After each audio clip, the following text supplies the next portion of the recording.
Hello, everybody, and welcome in to another episode of the Couch GMs podcast. It's Monday, September 22nd, 2025. I'm your host, George Kurt, joined by the one and only Cody Roadcap. How you doing, Cody, as we move into week 4? I'm doing great. I'm just here before another kick gets blocked. There was plenty of them this week. There's no denying that. Defensive touchdowns is like I saw defensive and special team touchdown montages this weekend, and that's not something that we see in a normal NFL weekend. Yeah, and I know some people have talked about if I would have not looked at this, but I would be willing to guess some defense and special teams units are the highest scoring people in fantasy this week. I think if you would look at maybe the top 10 or top 15, be five or more would be a defense or special team in there. Well, I don't know where it finished, but Maybe I you have will to take say for quarterbacks out of most, that. there's probably a quarterback in there, but for most of the 1 o'clock window, the Minnesota Vikings defense was the top scoring player in all of fantasy. And that was including Thursday night football. And then Trey Tucker, I think, is one that ended up taking that over in the end of the 1 o'clock window. But yeah, then you have the Seattle Seahawks with their back-to-back, or not back-to-back, but multiple returns. The Jets, obviously, the blocked field goal returned. The Eagles. The Eagles give up a lot of points, which help lower theirs down as well. So, where some of the other games were closer. But interesting week in fantasy. Interesting week in the NFL. Interesting Maybe for sure. Well, let's do it 3 times. What's that about? Say that again. I actually didn't hear you. I said lazy script writing. Yeah. Why do it 3 times? Why do we have to have? Why couldn't just the Eagles block a kick to win the game? Why did the Browns have to? No, it's true. And it's weird. I feel like this isn't the only week we've seen this happen where there's a similar outcome in 2-3 different games. And it's like, why does this randomly happen now and it happens once every 2 years? Yeah, I mean, I thought the 49ers kick was going to get blocked, just how the day went. When they got the game winner kicked, I was like, wait, teams are allowed to kick a game-winning field goal? When the NFL gods decide to do something that week or make something difficult that week, it makes it difficult for everybody. I don't know what it is. Yeah. Special teams. Special teams, difficult and means more to a game than anyone likes to admit. But back to the show here. Let's follow us on Facebook, X, Instagram, TikTok at the Couch GMs to get even more than you do from the show. You can always DM us or join us live with any questions. We're live on YouTube, Facebook, and Twitch Mondays and Thursdays at 6:30 East. And with so much to talk about, even though we've already started rambling, Cody, why don't we jump right in and say what's happening?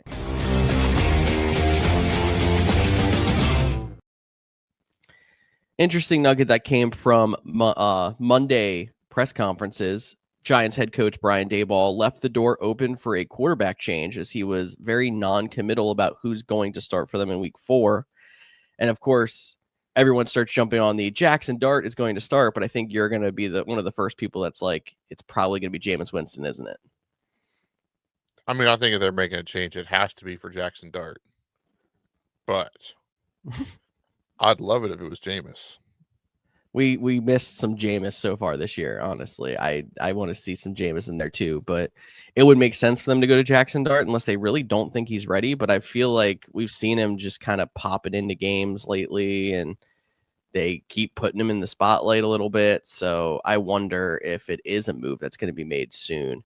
And they haven't done much of anything to make them not want to make a change. Russ has been fine. It was great in one game and very bad in 2. So yeah, and the team that he beat, Caleb Williams, who also has had a suspect start to his career, looked dominant, all pro worldly against the Dallas Cowboys. So let's maybe realize how bad the Cowboys defense is in general. I was looking quick to see if the Giants bye was coming up soon, because next week is the last week before bye weeks start, or maybe even bye weeks.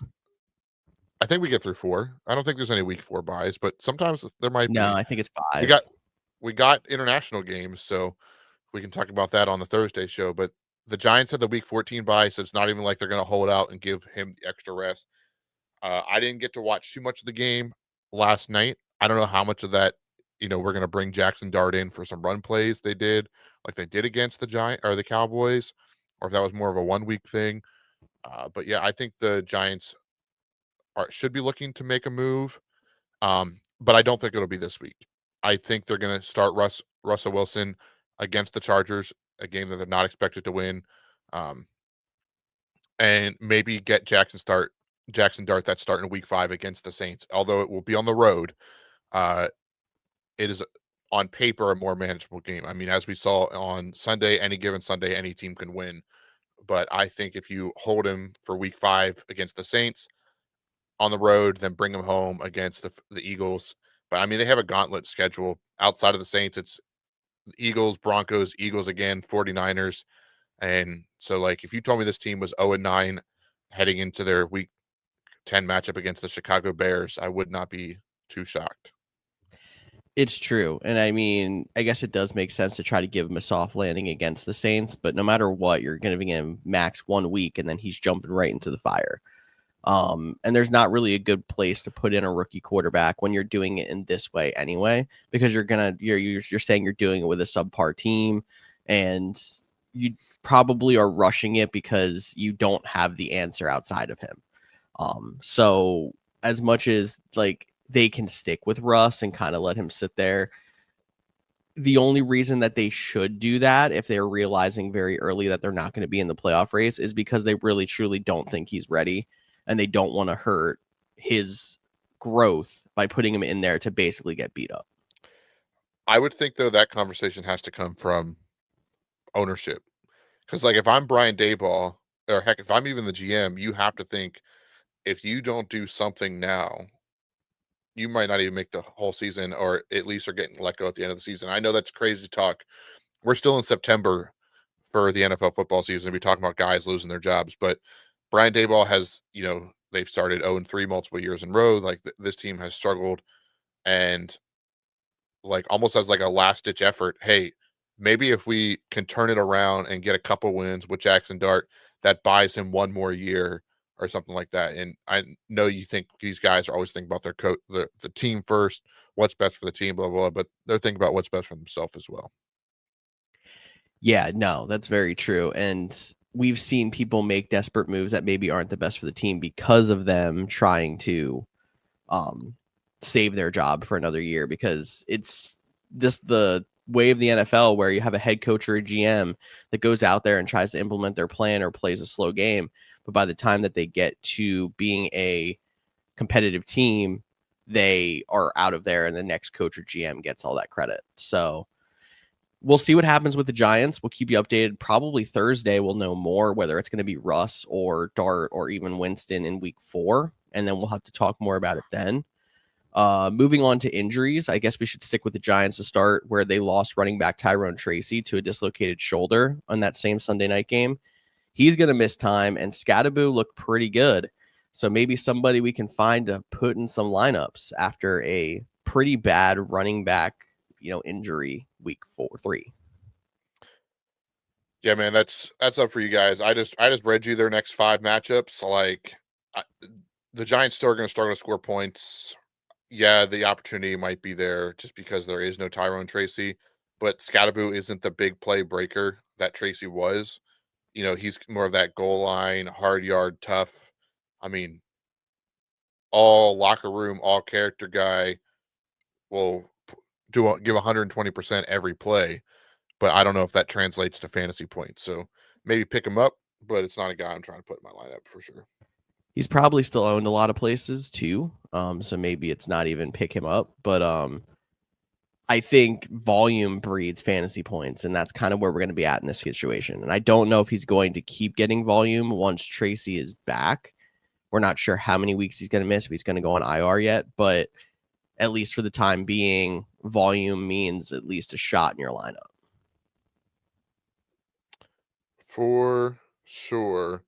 But speaking of running back injuries, I mean, there was 2 brutal ones this week, 2 season enders. One being James Conner, a nasty looking ankle injury. He's out for the season. Um, tough loss. A lot of people rely on him. If you do the no running back strategy, he's always seems to be like the perfect guy to pair in that later rounds. Hopefully you can still go out and get Trey Benson, who has looked good already.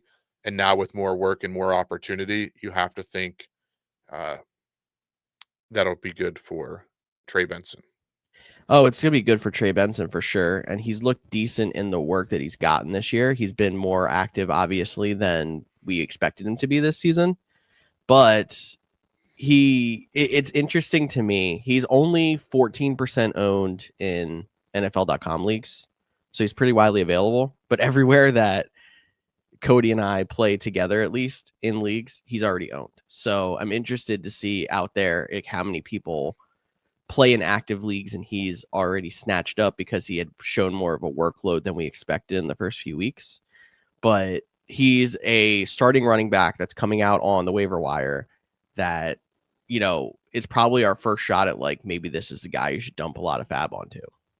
Yeah, I think Trey Benson is a guy that it's worth, maybe like a 30% of your fab. So if you're in a 100 league, you're looking at that 30, maybe $35 if you really want him, especially if for an upper echelon team and, you just want to add more pieces and you want to even go up to that $40 mark. I would not, question that in the slightest.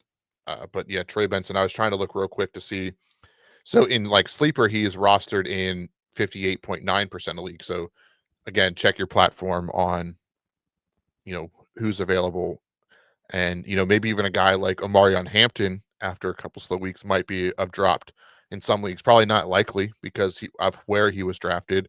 But we saw Najee Harris had the Achilles injury. Again, he's out for the rest of the season. But Hampton came in. He looked well against the Broncos. And that's another guy that if by some way, shape, or form he's available, he would be the highest waiver wire target for me. I don't think he is, but he's not 100% owned. So someone out there has a league where he is going to be on the waiver wire. Definitely. Shout out to Neil, who actually, mentioned the Najee Harris situation in the comments. Yeah, hopefully Hampton is a solid flex going forward. And yeah, I don't think he was dropped in many places. It's interesting because he was actually drafted as the starter there. So he probably had a little bit more of a leash for some of these guys who, were, stashing him on the bench before dropping him. But he definitely is available somewhere. So when we talk about waiver wire later in the show, we're going to mention a lot of guys that are more widely available, but you have to still be plugged into like that's somebody you have to make sure is not available on your waiver wire first. So I'm with you, Cody. That's a good point right there. Yep. And then keeping on with, unfortunately, all the injury news. CeeDee Lamb, high ankle sprain, will miss probably the next 2 games. They said they're going to reevaluate 10 to 14 days. So we'll see about him. And then Mike Evans with a hamstring injury. Any of those that you want to talk about? I mean, CeeDee Lamb, huge hit for people who drafted him in the first round. And all of a sudden, like we went from after the game, he's like, I feel completely fine. I expect to be out there next week. To then we heard he's going to miss 2 games, but he's not going to go on IR. And then ESPN right after that was reporting he's going to miss 3 to 4 weeks, but they're still not expecting to put him on IR. Like, I just feel like it keeps getting worse and worse. And I don't know if it's like they got imaging and it shows that it's bad. It's a high ankle sprain, which usually is a 2 to 4 week absence at least. But it's not somebody we can just find a quick fill for either.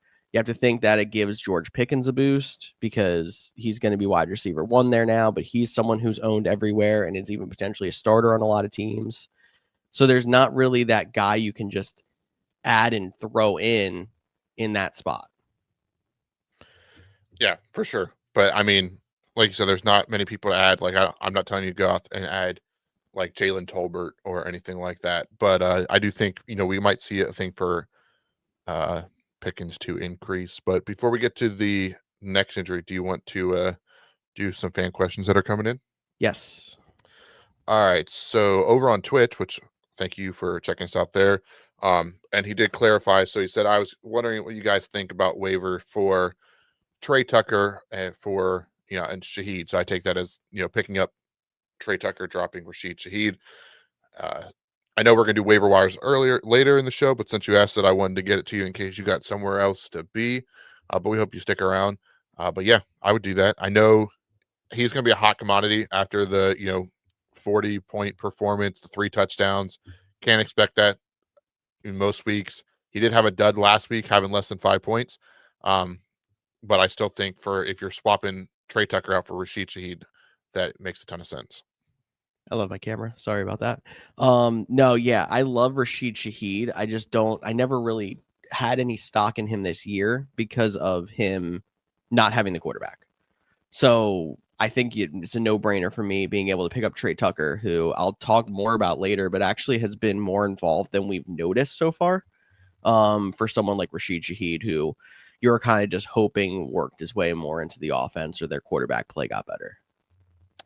Absolutely. And then another question, which I think some of us can relate to, 12-team PPR, 2 flex leagues, 0-3, looking to shake up his team.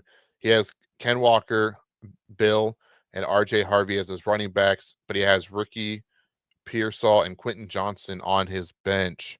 So should he trade some of those guys for a better running back? I would. I think your best bet is trying to put together a package. Like, if you can keep Ken Walker and Bill at this point, I think those are your 2 you want to try to hold on to. But if you have to say throw Bill in with Pearsall or Quentin Johnston to be able to get a solid RB2, or if you can happen to pull an RB1, that's even better. I think you're fine there. Like, I would ideally want to have 3 guys I can trust. RJ Harvey's not that right now. And which is why I don't think moving him makes sense. You're not going to get value for him. But if you have to, move on from one of those top 2 running backs to be able to get somebody who can be your RB2, I'm holding Ken Walker for everything I can because he's your guy right now, and trying to move Bill and one of the 2 receivers if you have to do 2. Yeah, I think you should make a trade. I don't know if I would. I personally would try to move Quentin Johnston the most out of those. Mm-hmm. I think Ricky Pearsall might have a little bit more value, but if you could pair him, and I think you might even have to pair him with Bill to go out and get somebody um, of actual value. But Ken Walker's the guy I'm keeping in that situation. I would have to be blown away to move him. We saw Ken Walker had another solid day. Zach Charbonnet has been banged up a little bit as well, but just trying to think of some names to help you out here since you did ask if so who, which is always a tough question off the top of the mine, but like maybe even like Quentin Johnston, RJ Harvey, you know, might be able to get you a Javonte Williams, maybe I'm trying to even just find like other guys Quentin in that. Johnston for a David Montgomery. Like those are some of like the guys that you could be targeting as some potential running back options to fill in there. If you wanted to go even bigger than that, off the top of my mind, like maybe a Quinshon Judkins. He's getting more Yeah, and more work. I think if you can, he's got a touchdown to save his day last week against a very good defense, but he's only played in 2 games. The Browns seem to really like him though. So like maybe if you did like a Quentin Johnston, RJ Harvey for a Quinshon Judkins or something like that. names that came to my mind. If you can jump on the Omarion Hampton bandwagon before he really breaks out, you might be able to get him at a bit of a discount. Maybe guys like J.K. Dobbins and Travis Etienne, who weren't quite as highly held at the beginning of this season, but are playing very well so far. Maybe you could throw a package together for one of those 2 as well. Yeah, and just some fun thing to check out. Random fantasy trade calculator on the internet.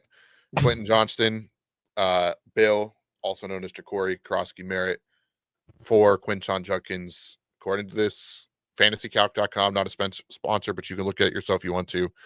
Puts them at basically an even trade. So, good luck. And that way it gets keep Pearsall as well. So I think that would be a great move for your team. Hopefully you can keep improving on your RB2 spot there. Were we at injuries here, Cody? Yeah, we had 2 more injuries to talk about. Terry McLaurin, and which had a quad injury. He didn't return to the game, but that game was kind of out of hand at that point. And then 49ers defensive end Nick Bosa did, in fact, tear his ACL. I know there was some optimism post game, but it did, after some testing, he will be out for the season. So a tough blow for the 49ers. Definitely a tough blow for them, but that defense is solid. It's still going to make its way through.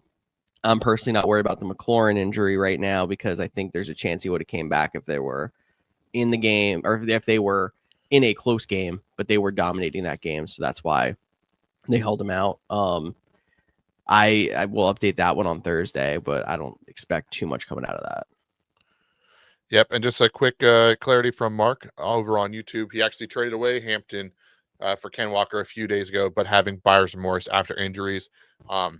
I think Ken Walker is very good, so don't have too much buyer's remorse about that. No. You can never adjust for injuries. And Hampton looked good after Harris went down, but he was off to a slow start. So I think in the moment, that was probably the right thing to do. And now you're just going to go about it, trying to make your team better. But I applaud you for continuing to make trades and trying and not folding on a season when you are 0-3, like myself in the league of record, haven't scored 100 points yet. So I feel your pain. It sucks when you think you have good players and they just continue to fall flat. Now, if we could just get Cody to keep doing what he's saying and make a trade with me, that'd be great. Okay. See, the internet doesn't even want George to make a trade. He cut out right as he said, make a trade with me. You're back, though. Yeah, make a trade with me. Just listen to what you're saying. All right. Is it time for a reality check? Yes, sir.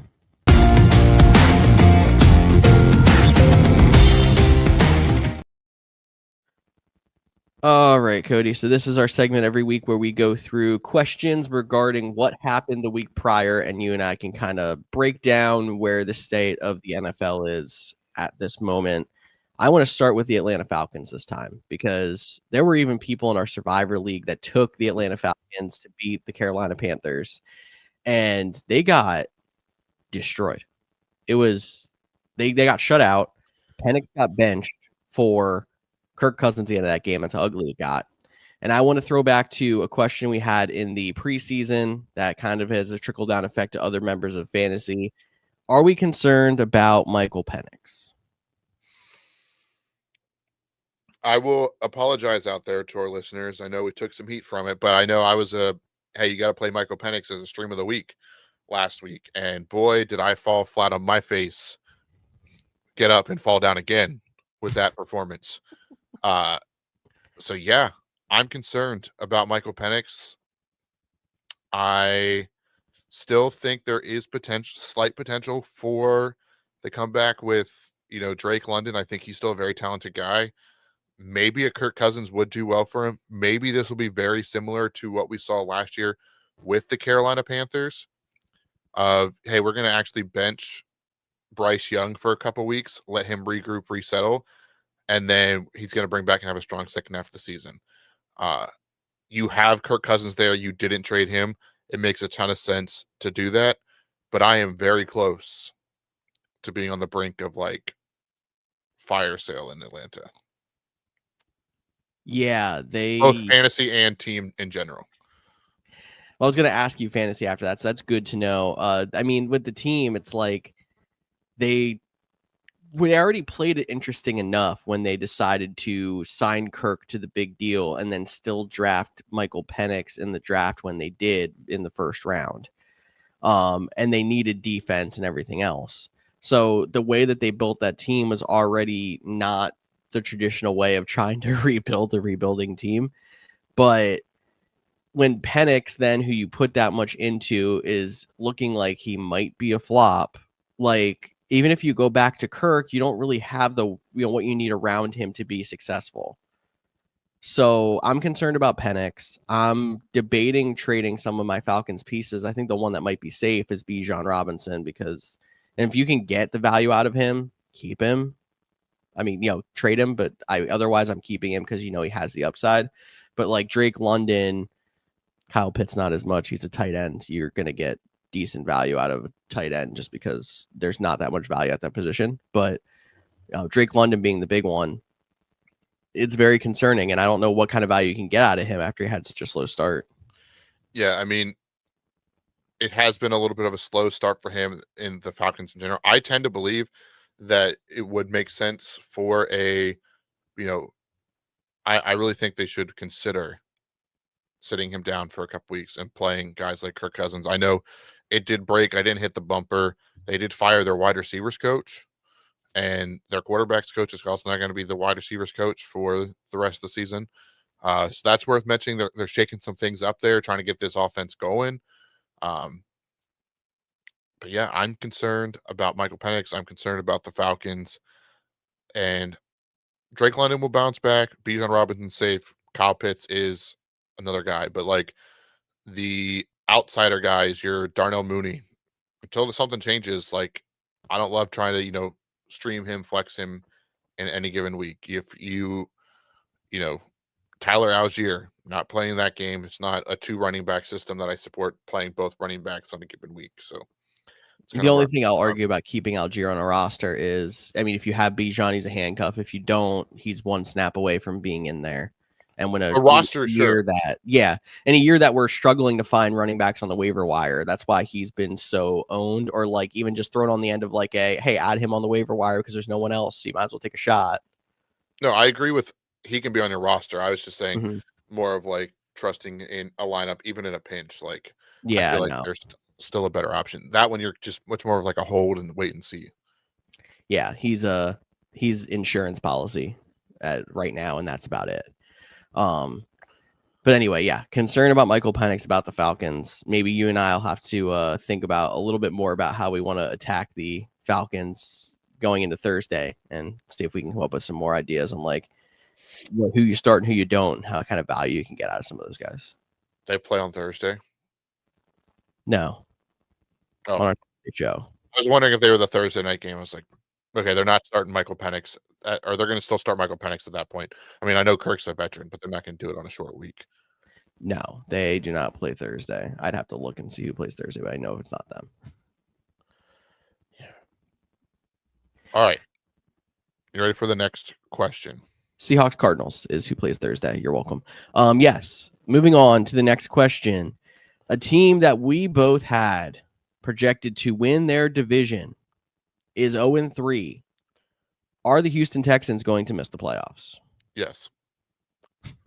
He said that with so much confidence. I am, yeah, they're going to miss the playoffs.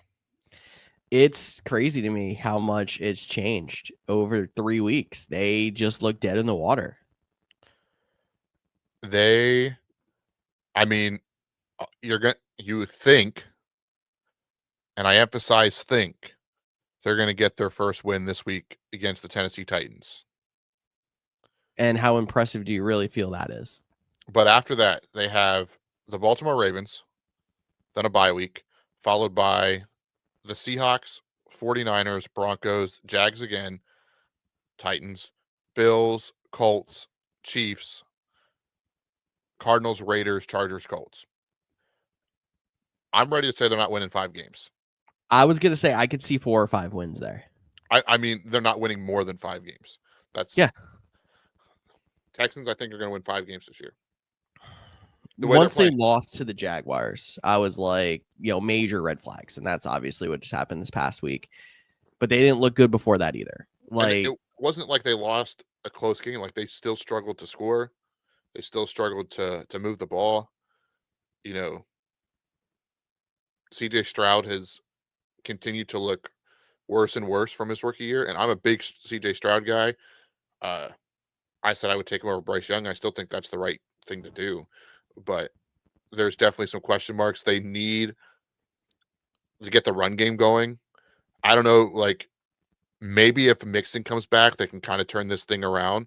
The good news is like they're still in that division. While I just out here read their schedule and it's like maybe 5 wins. Yes, the Colts are looking amazing right now. They finally punted, but the Jags, they have the win on them now. But like it's still those teams with the Titans in there that like after all said and done, after the first month of the season, they're 1-3. The Jags, Colts 4-0, 3-1. You told me at the end of the season, all these teams are, excluding the Titans, are 8-8 to 10-6. Okay, like that was the only slimmer of hope. But I'm like, at this point, maybe it's hot takey. They're not making the playoffs. I mean, I personally don't think it's hot takey because I agree with you. Because I'd take Trevor Lawrence throwing for 50% this past week and the resurgence of Travis Etienne over anything that I've seen out of the Texans so far. The only good thing we saw out of the Texans this weekend finally was the emergence of Nico Collins finally breaking 100 yards, getting the touchdown. He was their leading receiver. They have Christian Kirk back, but it's like it hasn't seemed to make a difference over the last 2 weeks. They still have weapons around him. It's like Stroud really took a step back like last year, and then it seems like he's taking another one back this year. And I don't even want to say that I think Joe Mixon can save them when he comes back, because I don't even know if we've heard news on like, is he progressing? His injury was so shrouded, at the beginning of the season when they decided that, oh, we're finally going to put him on IR. And like, I'm not even convinced he's going to be back in week 5. I have no idea what's going on with him, but it feels almost like a CMC situation last year where we happened to finally see him pop back up in week 8. Yeah. One more thing to add on this is I think everyone, including myself, might have underestimated how valuable Tank Dell was to this offense. Like, think back to last year, the Texans looked really good, then struggled down the stretch after the devastating Tank Dell injury. Now this year, offense again off to it. I think he like Nico Collins still a very good wide receiver, but Tank Dell seems like he was a guy that was opening a lot of stuff up for them, and they just haven't found that replacement. An underrated part to the game. Hey, that's very true, and not something I thought of either. And I was a big Tank Dell guy. And obviously, I hope he gets back to where he was pre-injury, but we don't even know if that's going to happen. Yeah, and then just to completely circle back to the Falcons and the concern about Michael Penix going out of order. Mm-hmm. Don't forget, the Falcons don't have a first-round pick this year. They traded that away to get back into the first round for James Pierce Jr. So the Rams have it. The Rams don't have first-round picks. But they have the Falcons. I know, I'm messing with you. They went like 6 years with that one, so. Yeah, but imagine the Falcons continue to play this way, and the Rams are basically gifted their Stafford replacement if they want it. It's true, and they're already a contender here so far, but we'll talk more about that in a few minutes. Along with that last question, I did have a follow-up question of, can the Colts keep up their early season tear? I still refuse to believe it. But one of these weeks, I'm going to finally get you to believe it. I'm getting closer. Jonathan Taylor's playing like the best running back in football right now. I know as an Eagles fan, kind of, you don't want to hear that, but I think Jonathan Taylor's is the best running back in football through the first 3 weeks. Saquon Barkley's had a slow start. That's nothing. You're going to offend me by saying that. Also, what's up, Frizzle? No, it's nice seeing Jonathan Taylor come back to the, first round running back, value that we were missing from him for how long. I think that's been a big reason why the Colts have been able to do this, as well as the fact of like, maybe we didn't realize how bad Anthony Richardson was playing because they had almost the same roster. You bring in Daniel Jones, who I don't think any of us are going to say is special, but he's just, playing ball and taking care of the ball, and it's working so well. Yeah. And they get to play in a kind of weak division.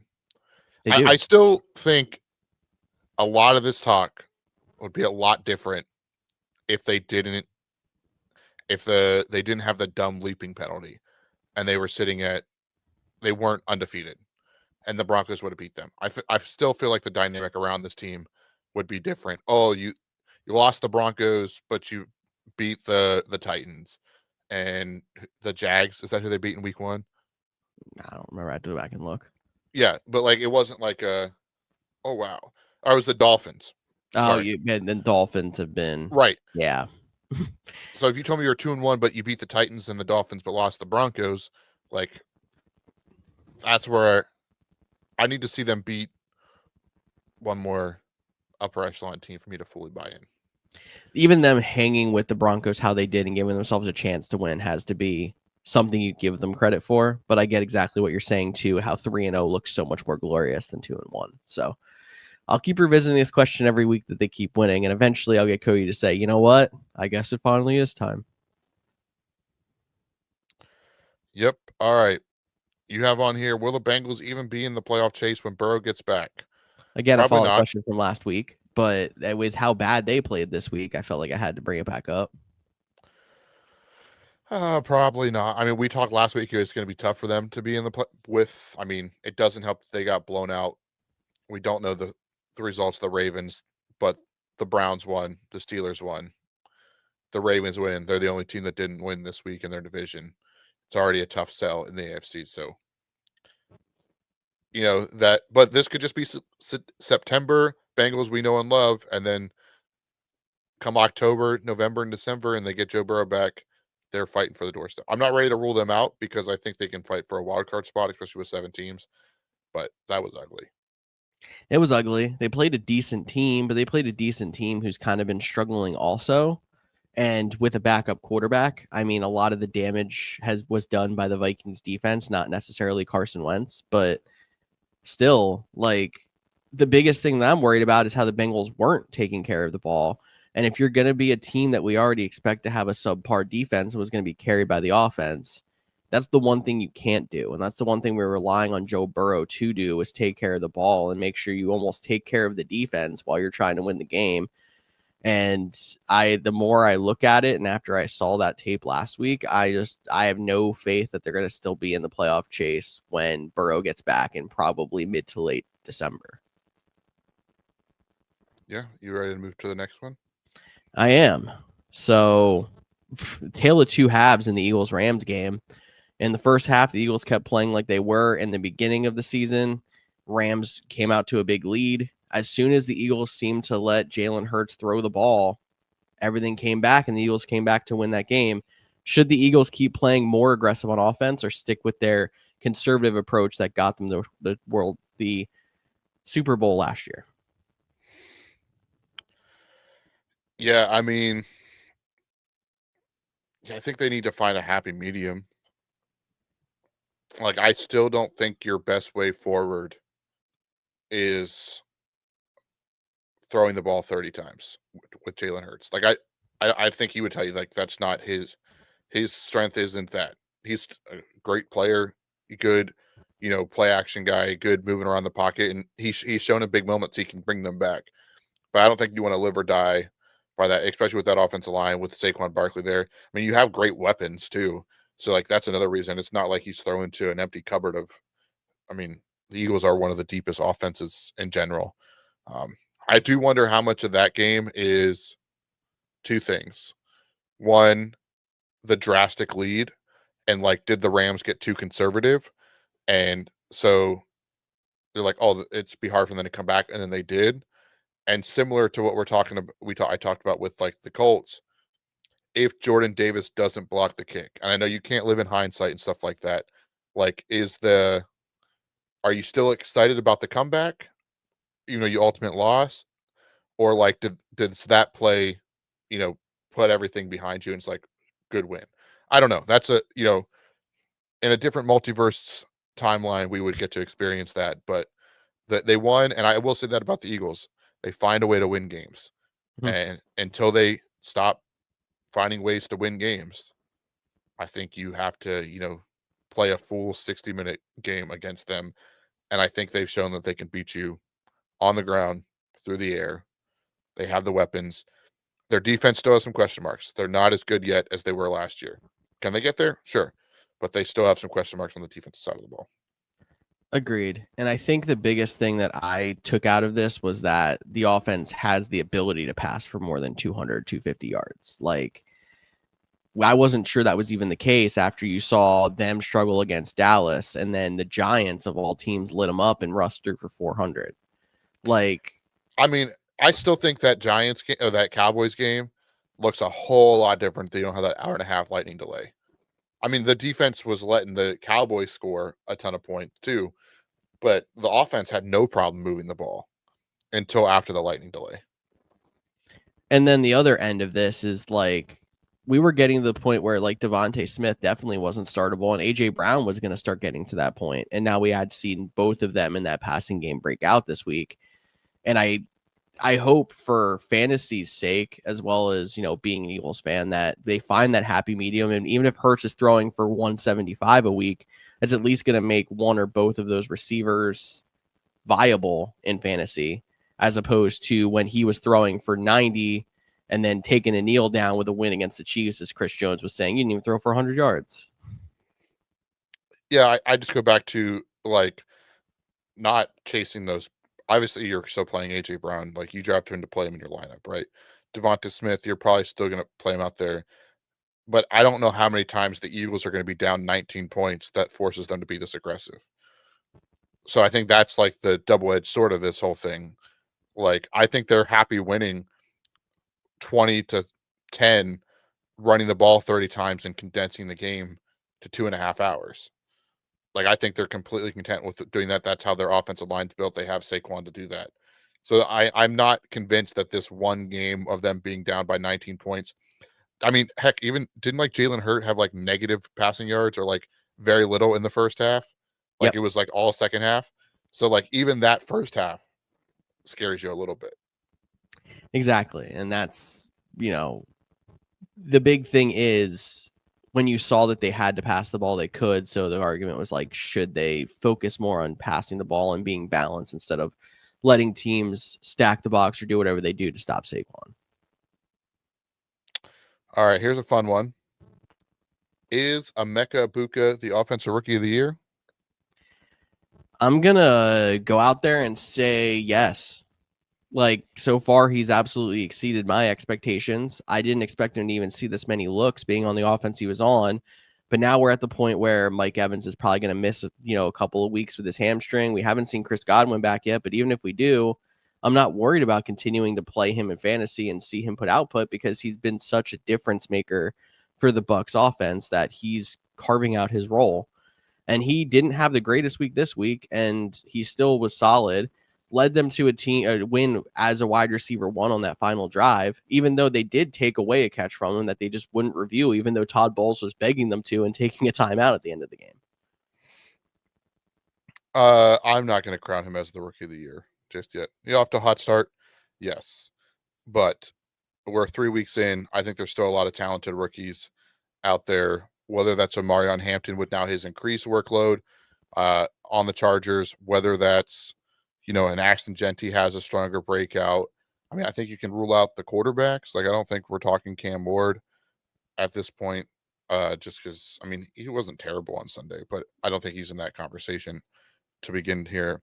But yeah, I mean, even like Ted McMillan, Matthew Golden, some of those other first round picks, if they do start to come on strong near the end of the season, and maybe Egbuka slows down when Mike Evans gets back, when Jalen McMillan comes back, when Chris Godwin comes back. Thank you. Mm-hmm. So is he the front runner? Should he be the odds-on favorite at this moment? Absolutely.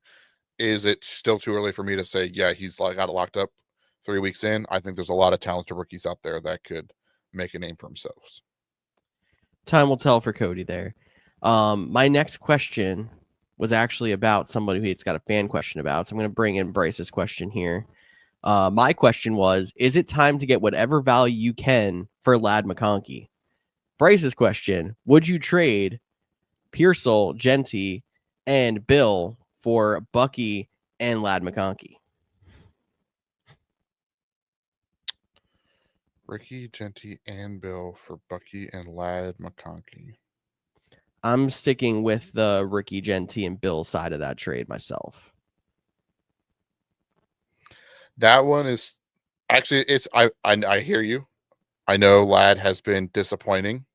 There's just they added Keenan Allen back in there. Quentin Johnson has been getting some looks, so they're spreading the ball around.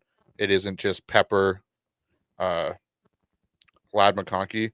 It's kind of the opposite of what we thought might happen in Seattle when they brought in Cooper Kupp. They brought in some other pieces. Nope, it's still the JSN show. It's the opposite for the Chargers and Lad. I think Bucky's the best player in this deal, though, which is why it's intriguing for me. I don't. Obviously, you're going to have to give up Genty to get Bucky. I'd wonder if you could drop one of those other guys, though, and make it balance it out. Like if you could drop Bill to keep him, or even Ricky to balance it out. It's a tough one for me because I do think Bucky's the best player for this season in the league. If it's a dynasty or even a keeper league, then I'm definitely keeping Genty long term. Yeah, I don't think there's any denying if it's a dynasty, you're definitely keeping it. But like, I think unless you're like overloaded with depth, I'm still sticking with the Pearsall, Genty, and Bill side of this because I don't think if you want to move Bill later, you can, but I don't think you're getting the most value out of him because he's still kind of 2-3 in that pecking order. And I don't know if he's ever going to be the sole guy, but I don't think he's really adding much to this. And maybe you do have the chance to take him out of this deal and still make the move, and that may be a little better. But Genty, I still refuse to believe that this is the Genty we're going to see all year. I think he's going to get his footing. The Raiders offense is going to get a little bit of their footing, and then he's going to be able to, produce more. And I think Pearsall is another one of those guys who's carved out a role where he's going to be a solid fantasy start most of the season. On the other side, Bucky's probably the best player. Sorry, go ahead. I was going to say, but I hear you with Ricky Pearsall, but just to play devil's advocate, they're going to get Kittle back. They're going to get Ayuk back. Not saying Pearsall might not still be the best option. They're going to get Jawan Jennings back. But like, does it become a too many mouths to feed on a consistent basis? Where is it better to now get the best player in Bucky who hasn't scored less than 13 points this season? My argument back is we saw everybody but Ayuk in that offense week 1. Ricky Pearsall still was the lead guy. We don't know what we're going to get out of Ayuk when he gets back. And personally, I'm a guy who's a Jawan Jennings guy, but I don't think he's a long-term fill because I'm worried about how he fits in when you have the fully healthy Kittle and you have Ayuk in there. But I think Pearsall's kind of risen above to being the guy who you can trust no matter who else is around him in that offense right now. More like how you saw Deebo Samuel in the earlier part of his career, where like there always was a lot of mouths to feed, but Deebo Samuel was always the guy who you could at least, get something out of. So I'm sorry, Bryce. It seems like we are split because I would take the trade to get Bucky and Lad, and George is saying ride Genty and Ricky and Bill. And maybe part of it is I didn't get to even talking about my stance on Lad yet, and that is more if there was not Quentin Johnston producing how he has been, I would be way higher on Ladd McConkey at this point. But I have serious buyer's remorse in drafts where I took Ladd McConkey because I don't even think the volume is there for him to even close to live up to where we want him to be at this point. Because in my eyes, Quentin Johnston's been the guy who's been opening up the field. Keenan Allen has been the safety valve and the guy who's going to be their lead receiver. And Ladd McConkey's just kind of filling in the gaps. And I don't like a guy who we drafted so high and is still going to be going for that value, who I view as being third in the pecking order every single time that I've watched a Chargers snap this year. I think if there was a guy, if you were going to ask, project the rest of the season, I hear what you're saying about Quentin. He's looked really good. He's still a young player. Maybe he's finally having that breakout. But you have to think Lad has the highest ceiling to still turn it around. Like, I still think what we're seeing out of Quentin Johnson is probably the best version of Quentin Johnson we've ever. I think there's still room for Lad to get worked back into the mix, so to speak. So maybe I'm on the buy low on Ladd McConkey, and you're on the side of I'm on the sell high or sell Ladd McConkey. It's not even high, just sell Ladd McConkey. You're like, I'm done. I don't want to be a part of that. And I'm kind of on that mindset of no, I think Ladd can turn it around. I think Keenan Allen is going to steal touchdowns in the red zone, which I said when he got there a little bit later in the offseason. But for this trade, I know we talked a lot about it. It's definitely a tough one. It's good value, which you love to see. But I think I would take Bucky with the upside of Ladd. The problem with, I will say that situation, it'll be hard to bench Ladd McConkey. Mhm. And where in the other case, like a Ricky Pearsall and a Bill option, it's like, oh, well, I'll pick one of them. If the other one goes off, it doesn't hurt you too bad. But it's hard to take a guy like Ladd McConkey out of your lineup, which is why I think George is like, I'd rather just get rid of him than sit there and watch him be in my lineup for weeks. Agree to disagree, but we hope that talking through it helped you a little bit there, Bryce, and best of luck the rest of your season. We're always here if you have more questions. I'm going to try to hit our last 2 questions in our reality check really quick because we are actually going long today, something we haven't done in a while. How dangerous are the 49ers? Speaking of that team, because we've seen how well they're doing at 3-0 with how many pieces missing. No, they're fake. Yeah, they're fake. They're fake. Yep. We talked about it. They're a solid team, but like they beat the Saints. The Cardinals gave them the win. I don't know why they started playing so soft and just let them walk down the field after keeping that offense contained pretty much all day. And just like, I honestly think they thought the safety gave them a 4-point lead and not a 2-point lead. Like, that was an interesting situation. I'm not sold on the 49ers being that dangerous of a team just because they also play in a gauntlet of a division as well with the Rams and the Seahawks. So, and you didn't even mention the Cardinals, who like maybe aren't one of the contending teams, but they who could was be an 2-0 8-9 going to the team. game. Yeah, exactly. So I don't think that we consider them fake because I've seen them do it before and just had like a hiatus year last year, but I don't think they're this good either. So I get where you're coming from. So they're fake. And then finally, one more fantasy question from me. Is there anyone you can start in fantasy from Kansas City? Yep. Travis Kelce. And that's more because of the position, not because of Kelce? He's still a top 10 fantasy tight end on the season. There you go. And it's because of the position, not because of Kelce. Yeah. Do you want to know who is ahead of him? Sure. Well, let's say behind him. Okay. Maybe. You got Harold Fanning Jr., Kyle Pitts, Brenton Strange, Jonnu Smith, Noah Fant, Chig, David Njoku, TJ Hawkinson. So TJ Hawkinson down there is a disappointment so far. But other than that, no one's special. Man. Jake Ferguson, currently tight end 1. And just lost his wide receiver 1. Jake Ferguson all the way next week. That is in full point PPR for what it's worth, but still.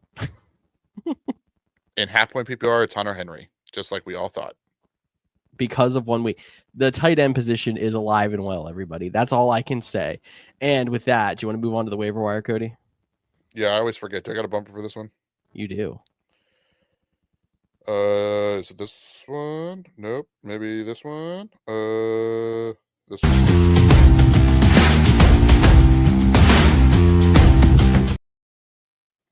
That was fantastic on-air work by you right there. Good job. Yeah, I need to organize my buttons better. You need to get some too, but you're good. I mean, we talked waiver wire. We can go through the positions pretty quickly here. Quarterback. There's some injuries. There's not a ton of great options. I think if you have a quarterback, we'll talk streams of the week later as some top guys. But like maybe just check to see if Brock Purdy was dropped because there's a chance he can go this week. And if they get to go play Jacksonville. So you think there might be some points scored. Or Matt Stafford, currently bolstering 2 top 13 wide receivers. So top 11 in half point PPR. So ooh, yeah, maybe you want to go for that. Yeah, I think even though Stafford might not be your biggest boom guy out there, if you're looking for someone consistent, he's probably your most consistent guy on the wire.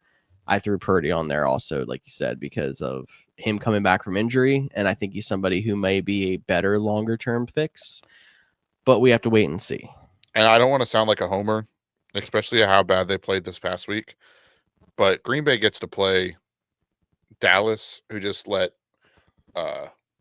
Caleb Williams throw all over them for them, let Russell Wilson throw all over for them. So, like, if I need a guy just this week, obviously I'll do streams on Thursday, but, like, Jordan Love seems like a great candidate.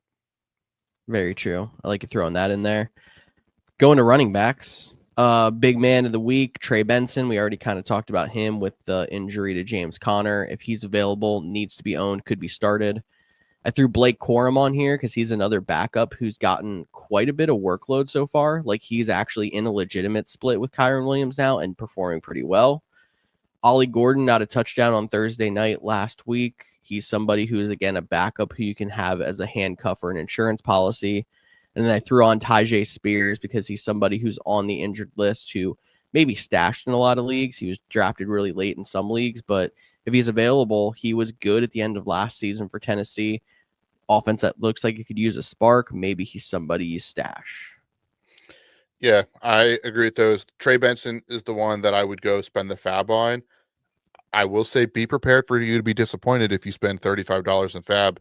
He has the Seattle Seahawks divisional short week. It is at home, but I think that's a tough matchup. Their defense is playing lights out right now. So that's a guy that, you might even pick up and, depending on your team, not want to put him in your lineup right away. But if you have to, like, I get it, he's going to get the opportunity. And then Ollie Gordon, I don't know if it's because he's wearing 31. He is starting to feel a lot like the Raheem Mostert role. The year Raheem Mostert had 18 touchdowns. Like, Achane did a ton of work, but when it got to the red zone, it was Ollie Gordon. So I don't know how often the Dolphins are going to get there. But Ollie Gordon does seem like he should be a guy that should be at least be owned, and maybe even throw a couple fab dollars on him. I agree with that as well. Moving to wide receivers, you and I get to gloat a little bit because I think we were a little bit ahead of the curve on this one on Alec Iomanor last week. He was actually a flex start for me in a league or two and did solid, and seems like he's emerging as the wide receiver one in Tennessee. So he's somebody to add. Trey Tucker was the big guy of the week who put up the massive numbers and the wide receiver one finish. And then we have Darnell Mooney on here as well, who I know is a tough sell with how bad that Atlanta offense was last week, but I wanted to throw him on here because he had a decent year last year, and he finally is back from injury and put up 11 targets. It wasn't pretty. He didn't catch a lot of them, but 11 targets is not something that I just kind of completely turn an eye on. So maybe he's not somebody you add, but you like put on the watch list. Or if you really have an experimental spot on your roster, you add him and don't even think about starting him for a week or two and just see if it gets better in Atlanta. But is it Iomanor or Tucker as your top guy on the wide receiver list here this week, Cody? I would probably throw Tucker. I think it's close, though. I don't think he's ever going to hit 40 points again, but I think that is just something. Maybe it might even go through a law, like we talk about, like regression, like the touchdowns in general. But I think the Raiders are just a better team, so I think I'd rather have the guy in the better team. And Iomanor, although he has been good, he's seen one less target each of the. He saw 7 week 1, 6 week 2, 5 in week 3. Still think he's potentially be their best option, and Calvin really hasn't done much either. So I think he's still a good pick, but I would lean Trey Tucker, but not in a chase the points situation. I asked about. Yeah, it was just interesting. Sorry, go ahead. I was going to say, I can ask about one more guy, but if you want to add your comments there, then I'll ask it. Yeah. No, the thing that was interesting to me to Tucker is that he got 8 targets last week, and because he only caught 3 passes for 12 yards, no one looked at him. But then 9 targets this week, 3 touchdowns is what really brought him on people's radar. And I think it's like all of us were looking for who was going to be the big wide receiver in Vegas, and he wasn't somebody who was on a lot of people's radars. It was the rookie Thornton or the rookie Betch, and he kind of just looks like he's the guy that has the trust now. So if there's going to be somebody who we think Geno Smith can elevate to a level that's startable next to Bowers, it seems like he's the guy as of now. Yeah, and I mean, you were big on Jacoby Myers. Obviously, he requested the trade. They said they weren't trading him, but he hasn't done too much. And Tucker has kind of filled in for that role as like the go-to guy at the wide receiver position. So, Yep. but I wanted to ask you about one more guy, and I should have asked you about it when you asked me about anyone worth starting on the Chiefs. Okay. But Xavier Worthy still not back. Are you chasing any of the points with Tyreek Thornton as a waiver wire ad? I'm not, because the inconsistency of a guy like that, and that's not as talented as Worthy. And we also still don't know if Worthy's going to be back this week or not, because he's been limited every single practice. It seems like they're like trying to will him back, but then they hold him back at the last second. So I wouldn't be shocked if Worthy's back this week and then all of a sudden Thornton is irrelevant. He did see 9 targets last week. So, but I feel like that's been going around. Like one cheap player gets a bunch of targets one week and then doesn't do much. Yeah, what was it? Last week was Hollywood. The week before was Juju. Yeah. Yeah. So if you're in a deeper league though, like 12, 14, sure, go with him. Yeah. And then we'll reassess when Rice comes back in week 7. Alrighty. Tight ends. Hunter Henry. Pick him up. Yes. Pick him up. Start him. Seems like he's a part of that offense. He's Other not guy gonna- on here. He probably won't catch a touchdown this week after he caught 2 this week, but still play him. Still play him because his floor is still probably right there, competitive with all the guys you'd be starting regardless anyway. He's been solid so far this year, for sure. Other guy I have on here is Brenton Strange, because he ended up leading the Jags in targets this week, and he's somebody who I already had on my radar, didn't get added a lot of places, had a bad week in week 2, came back for a solid week 3. He's again still on the dartboard. You don't really know what's going to happen, but he was just the second best guy I could find here. Yep, tight ends. We're one more day closer to 1 quarterback, 5 flex. Cody's dream. Or he'd at least add 2 wide receiver spots in there to make you start 2 wide receivers, because he loves wide receivers.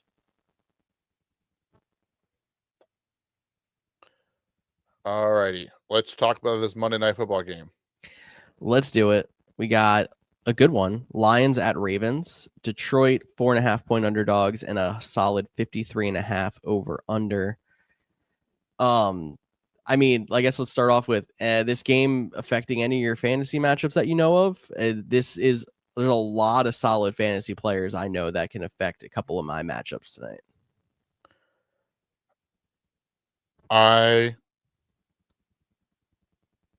Sure there is. I don't know what they are off the top of my head, but I'm sure there is with the amount of firepower that is going into this game. I know guys I'm watching out for. I mean, I have Gibbs in a couple of places that could win it, but like Zay Flowers ended up in a lot of my lineups this week, and he has a chance to win me 2 different leagues. So that's definitely something that I'm watching out for.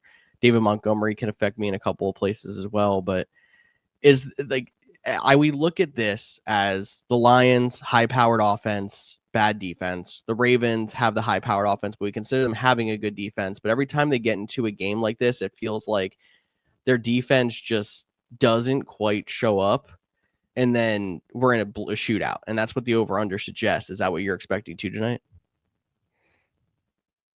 I'm expecting I'm gonna take the under.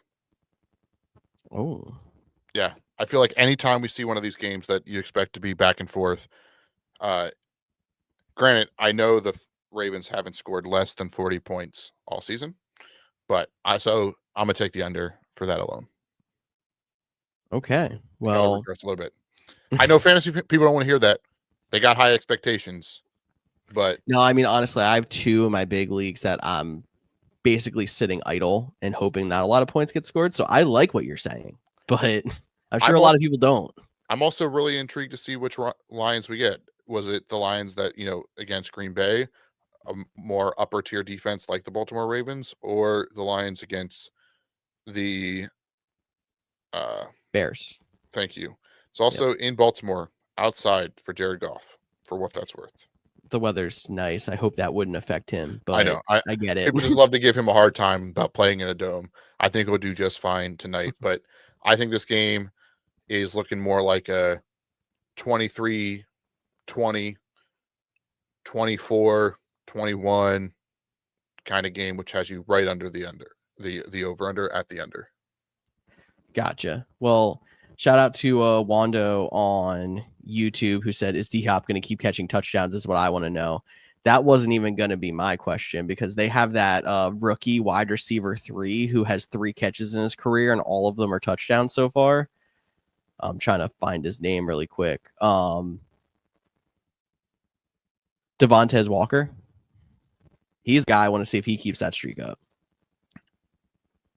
Yeah, I mean, if he catches a ball that's not a touchdown, got to cut him, basically, is what you're saying. But yeah, D-Hop, I like D-Hop catching a touchdown tonight. I do. There's your betting advice from Cody. Do not actually, we are not financial advisors. If you have a problem, call 1-800. Also, Cody doesn't sports bet very often, so no. Don't. When I do, though, it's like putting a touchdown on DeAndre or putting a $1.05 on DeAndre Hopkins scoring the first touchdown. So that would be the kind of bet that I would make. Maybe I'll do that. We'll see. All right, Cody. I don't know if you have anything else for this one, but another shout out to Wando who traded Keon Coleman for Trey Benson 4 days ago. He had the foresight to be able to pull that one off. Good for you. Who should I trade for next? Like who are you targeting? Just yeah. Can you give us some inside info? Or just like not pick someone that is on my team so that I know that we'll go there. But I think that's it for me tonight. I still can't believe the Packers lost the Browns. I'm still struggling with that. But it's okay. That and the lack of sleep is why you're a little bit stunned today. But I think it was a good episode. I hope we helped some guys out. And we hope we see you back here on Thursday at 6:30 East to continue our discussion.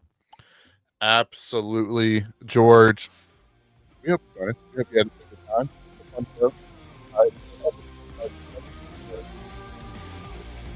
For the reality check segment, drop a comment on this YouTube video in your podcast channels, or hit us up on the DMs on any social media platform at the Couch GMs, Facebook, Instagram, Twitter, X, TikTok, all those good places, and we'll be happy to answer your questions there on the show when we're live Mondays and 6:30, Facebook, YouTube, Twitch.